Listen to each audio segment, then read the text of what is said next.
नमस्कार साथियों, आप देख रहे हैं आई इंडिया और इस वक्त फोन लाइन पर जुड़ चुके हैं पूर्व कैबिनेट मंत्री नरेंद्र सिंह वर्मा, जिन्होंने गठबंधन प्रत्याशी राकेश राठौर को जिताने में अपना दमखम लगा दिया। तो सर, आपका बहुत बहुत स्वागत है।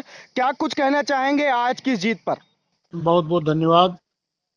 ये जीत पूरे देश और पूरे उत्तर प्रदेश के साथ साथ सीतापुर में जनता जनार्दन की है। मैंने चुनाव के बीच में भी कहा था कि चुनाव जनता लड़ रही है। टीवी, रेडियो, अखबार कुछ कह रहा हो, मैंने बार बार कहा था कि चुनाव जनता लड़ रही है।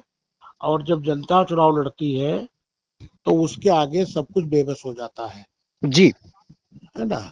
चुनाव जनता ने लड़ा है और इस चुनाव में झूठ का पर्दाफाश हुआ है। चुनाव मुद्दों पर हुआ है, जन समस्याओं पर हुआ है, शिक्षा पर हुआ है, बेरोजगारी पर हुआ है, किसान पर हुआ है, नौजवान पर हुआ है, छात्र पर हुआ है, छोटे कारोबारी पर हुआ है, बुनकर पर हुआ है। और आगे जो भी चुनाव होंगे वो जुमलों पर चुनाव नहीं होंगे, मुद्दे पर चुनाव होंगे। जी। इस बार का चुनाव देखने को मिला है कि जो इंडिया गठबंधन है, बहुत ही मजबूती से लड़ा है और यूपी में समाजवादी पार्टी की जो सीटों की बढ़त थी, उसने खासा नुकसान जो है एनडीए का किया हुआ है यूपी के अंदर। सर, आज जो चौंकाने वाले, हैरत अंगेज आंकड़े और जो संख्याएं सामने आई हैं, क्या आपको लगता है कि आने वाली विधानसभा चुनाव में भी जनता कुछ और करने के मूड में है इस बार? नहीं, पहली बात, इंडिया गठबंधन ने एनडीए का नुकसान नहीं किया है। जी। इंडिया गठबंधन ने जनता से जनादेश मांगा और जनता ने इंडिया गठबंधन के पक्ष में उत्तर प्रदेश में मतदान किया है। जी। तो हमने किसी को नुकसान करने के लिए चुनाव नहीं लड़ा है।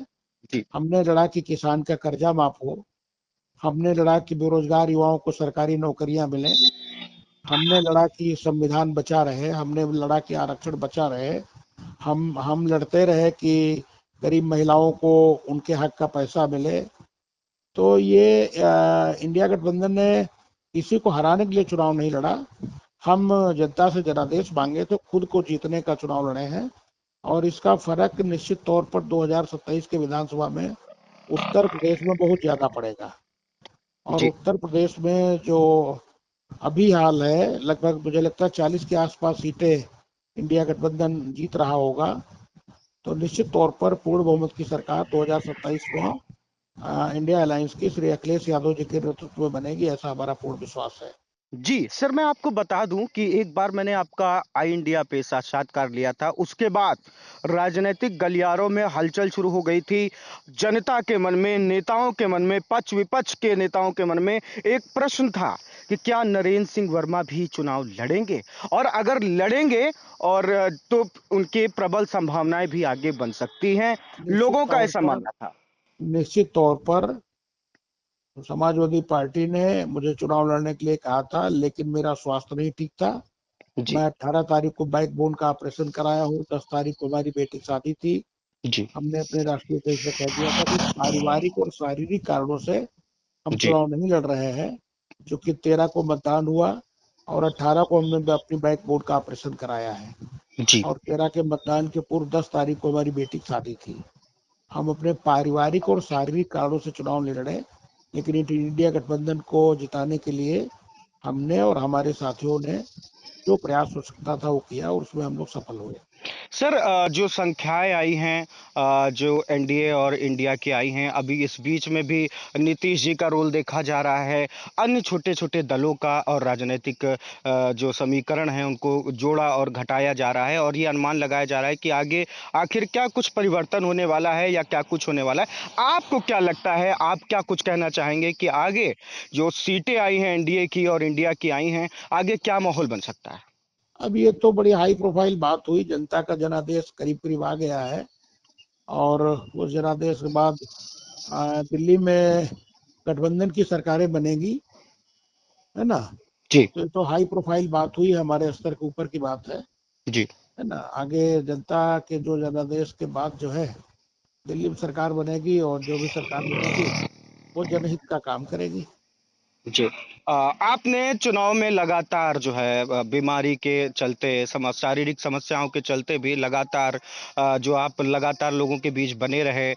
कई बार ऐसा भी लोगों ने कहा कि मतलब जो शासन सत्ता के जो प्रत्याशी हैं वो काफी समस्याएं भी उत्पन्न करते हैं चुनाव प्रचार में, चुनाव प्रसार में।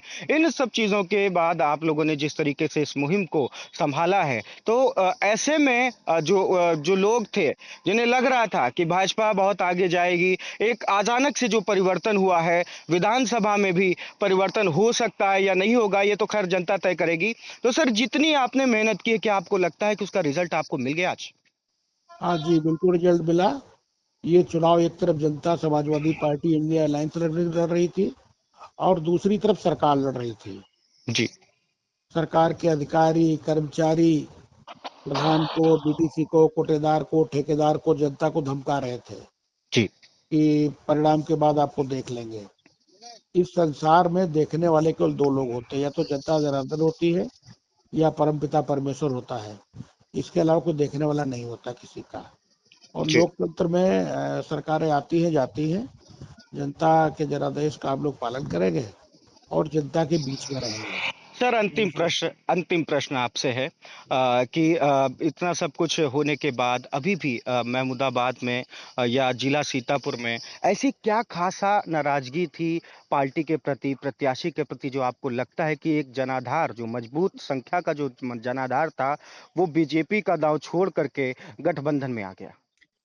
कब तक जनता जुमलों पर रहेगी? आप प्रेस रिपोर्टर हैं।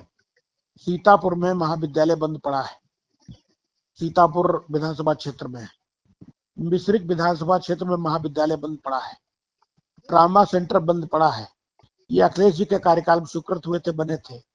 महमूदाबाद में आज भी 6 अस्पताल बंद पड़े हैं। जो स्कूल हमने 5 राजकीय इंटर कॉलेज संचालित कराए थे, मैं आज आप कह रहा हूँ, आप रिपोर्टर आज देखिएगा, मुर्तजा नगर में 20 की सापेक्ष 1 शिक्षक काम कर रहा है। हाजीपुर में 20 के सापेक्ष 7 शिक्षक काम कर रहे हैं। जोड़ौरा, लैल खुर्द, अकबापुर और सहारा में 17 के सापेक्ष कई 5 टीचर के 6 टीचर हैं। न पढ़ाई पर कोई चर्चा हो रही है, न चिकित्सा पर कोई चर्चा हो रही है। विगत 7 वर्षों में, 7.5 वर्षों में मेरी सरकार जाने के बाद महमूदाबाद में पावर हाउस नहीं बना। जी। तो ना स्कूल खुले, ना अस्पताल खुले, ना छात्रावास बने, ना पावर हाउस बने। किसान परेशान, कब तक आदमी जुमलों पर जिएगा? जी। और निश्चित तौर पर जिन लोगों ने जाति और धर्म की राजनीति की है, वो बहुत लंबे समय तक नहीं चल सकते हैं। राम हमारे आराध्य हैं, हम सबके पूज्य हैं। कोई किसी धर्म की उपासना करता है, वो निश्चित तौर उसको करनी चाहिए, लेकिन धर्म के नाम पर, जात के नाम पर बहुत लंबे समय तक जनता से आप वोट नहीं प्राप्त कर सकते हैं। जी। ये भैया। हाँ, बहुत बहुत धन्यवाद आपका सर, आपका बहुमूल्य समय, आपके विचार, आपकी बातें दर्शकों तक पहुंच पाई। लगातार अपडेट्स के लिए बने रहिए आई इंडिया पर। राजनीतिक चर्चा पर चर्चा यहीं पर आपको देखने और सुनने को मिलेगी। धन्यवाद।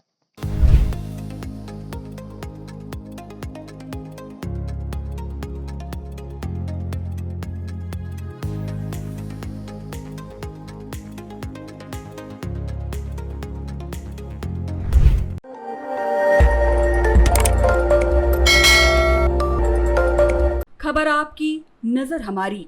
देखते रहिए आई इंडिया।